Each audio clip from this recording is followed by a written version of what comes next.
Good afternoon, ladies and gentlemen. So just got some parts for the 69 fastback, and you're probably thinking, why do we have these rusted pieces of metal, right? Which makes sense, but this one is the scoop bracket for this side of the car. So what I'm going to end up doing is cutting it and then welding it into place. And look at that. But yeah, that's where that's going to go. And then in the back,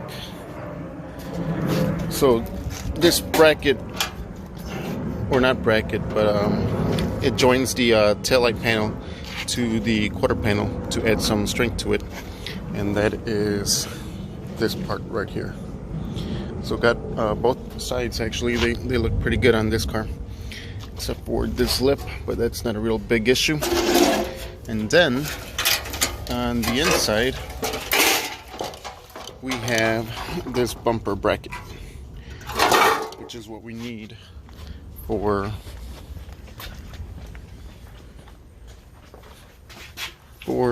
this right here. So it goes from the taillight panel to the floor and acts as a support. So now what I'm going to do is I am going to kick the Impala lights to the counter, and then get the driver's side frame rail on the piece of wood, and that way we will be able to start mocking it up and welding it into place. Okay guys, so now that we got the Impala lights out of the way, we're going to again put the rail on the wood over here, and then we're going to pretty much set it up the way that we did with the 6-inch piece of metal. So I'm going to start cleaning this off like I did on the last one, where we are going to weld onto. So let me get the drill with the wire brush on it.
Alright, so we got the grinder plugged in, and for this I will put on gloves, and then we will be on our way to do it. Alright, so we got the grinder plugged in, and for this I will put on gloves, and then we will be on our way to do it.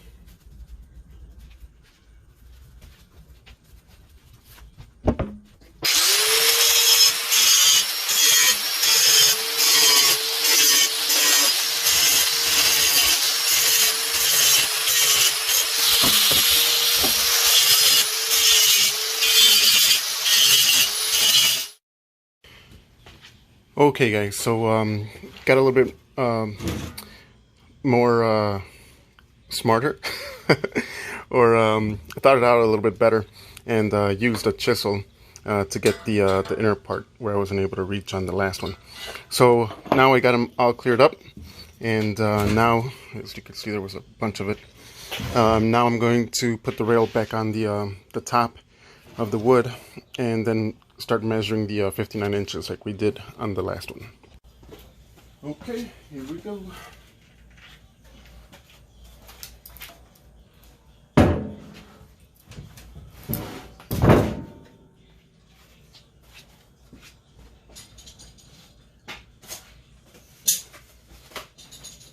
gonna get some cardboard just to pop the rail up a little bit so it's not falling over all the time.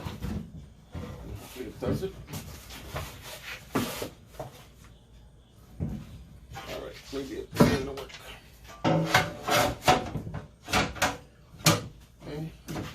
going to grab the clamp it down a little bit, and then I will start measuring it again.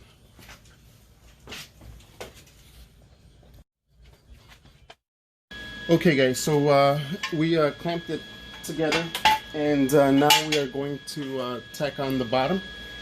And sorry about the welder noise, but that's what we are getting ready to do.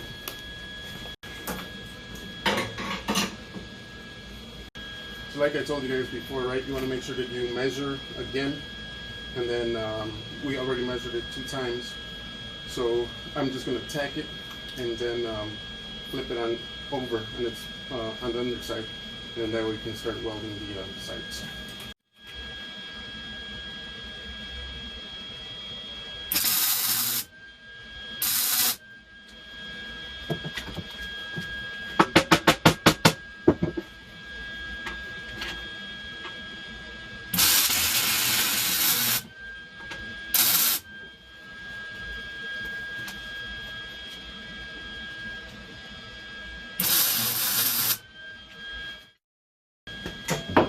Okay, so now that we got some good tacks on it, I'm just going to flip it over.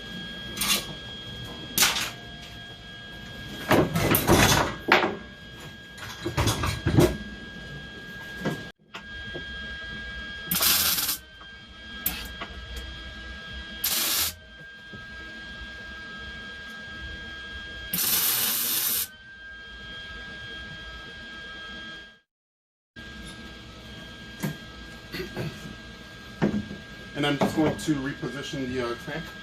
That way we can flip it on the other side.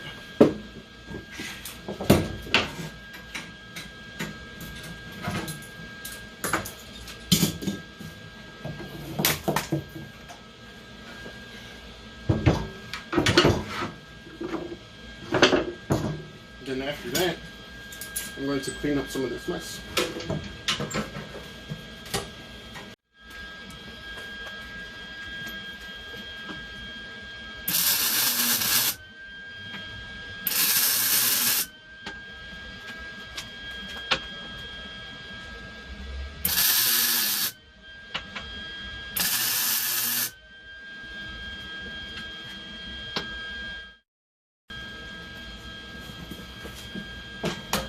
Okay, so we're going to let it cool down for a little bit, and then I will continue to fill in the rest of the remaining holes.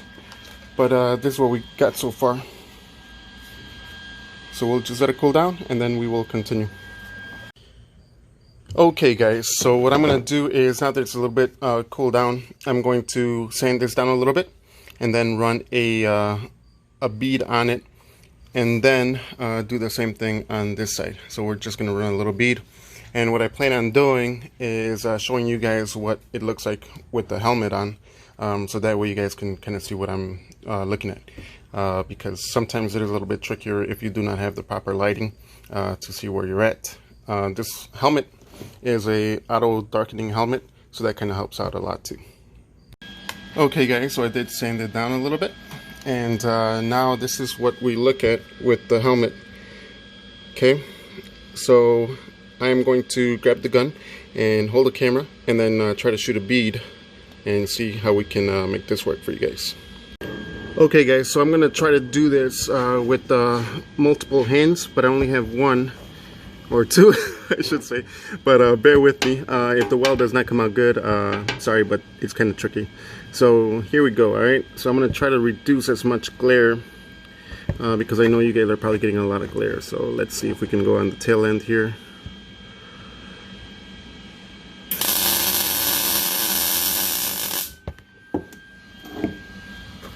Okay, so I did go a little crooked, but sorry, I was trying to show you guys what it looks like. So I will correct this and let it cool down for a little bit, and then continue with the next leg of it. So now you guys are going to pretty much have a bird's eye view. I'm not going to put you in my helmet anymore. Let's see what we can do.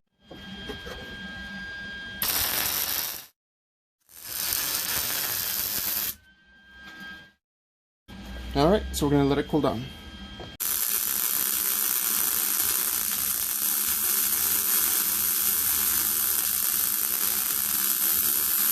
Okay, so now we're going to just finish up these spot welds. since it is a little bit cooler, and that way we can get rid of the clamps.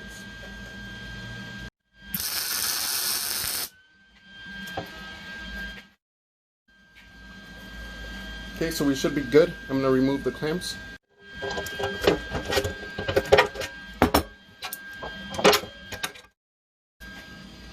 So now we're just gonna finish up these, plugging these holes.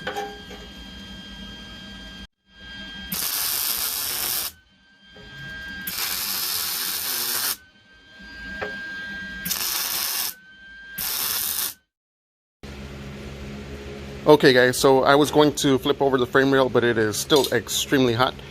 So one thing that I had noticed was this inner lip of the frame rail to the subframe or floor support, like I said, people call it different things, is actually bent up. So I'm going to loosen the clamp because I put the clamp on there. But just to show you guys what it would look like. So, you know, you wouldn't be able to just weld it without clamping it down to make sure that the metals are touching each other. And obviously, like I said before, you know, you want to close as many gaps as tight as possible. Okay guys, so I'm going to start welding that inner part together, so that way we can keep on going. Okay guys, so I'm going to move the strap onto the clamp, and that way we have a better ground, and let's check it out.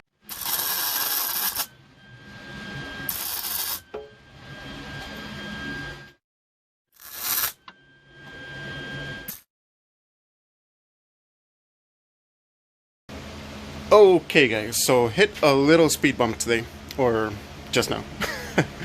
Oh boy, yeah, it sucks. You know, the worst nightmare is either A, running out of welding wire, or running out of welding gas when you are trying to make some big progress. So unfortunately, we ran out of welding gas, and the rest of the stuff that I had to do on the rail is pretty minimal, to tell you the truth. Here's where the torque box is going to go, but I do need to finish 1, 2, 3 holes, and then grind this guy down and clean this one up and re-weld it, and then finish up the bottom of it, and then attach the torque box to it. So yeah, that sucks, but at least we got about 80% of the work done on the frame rail. And I mean, getting the welding gas, it shouldn't be a big deal tomorrow, and then we'll go from there. So hopefully we see some good progress tomorrow, and we can actually start attaching these guys together. And what I mean by together is I'm going to measure from outer of the frame rail, so this side, to the other side of the passenger side one, and pretty much what we should be looking at is a measurement of 33 3/4.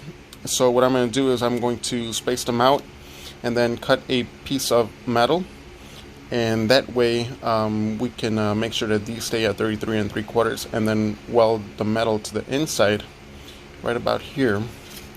And remember, these guys aren't on it right now. These are for your strut rod bar, and those are not on it now, so I got to order these eventually. But that way the frame doesn't move, and we'll have one bar and another one probably somewhere over here, and that way we can live comfortably that it's in the right place and in the right height, and that way we can start taking out the old one from the 69 fastback. So to wrap it up, guys, it was a long day at work, but B, a disappointing day in the garage, because I did not know they were that low on welding gas. And yeah, so we'll make it up tomorrow and go from there. So I will see you guys on the next one. You guys have a great night and enjoy the rest of your day, because it is hot. So take it easy, guys.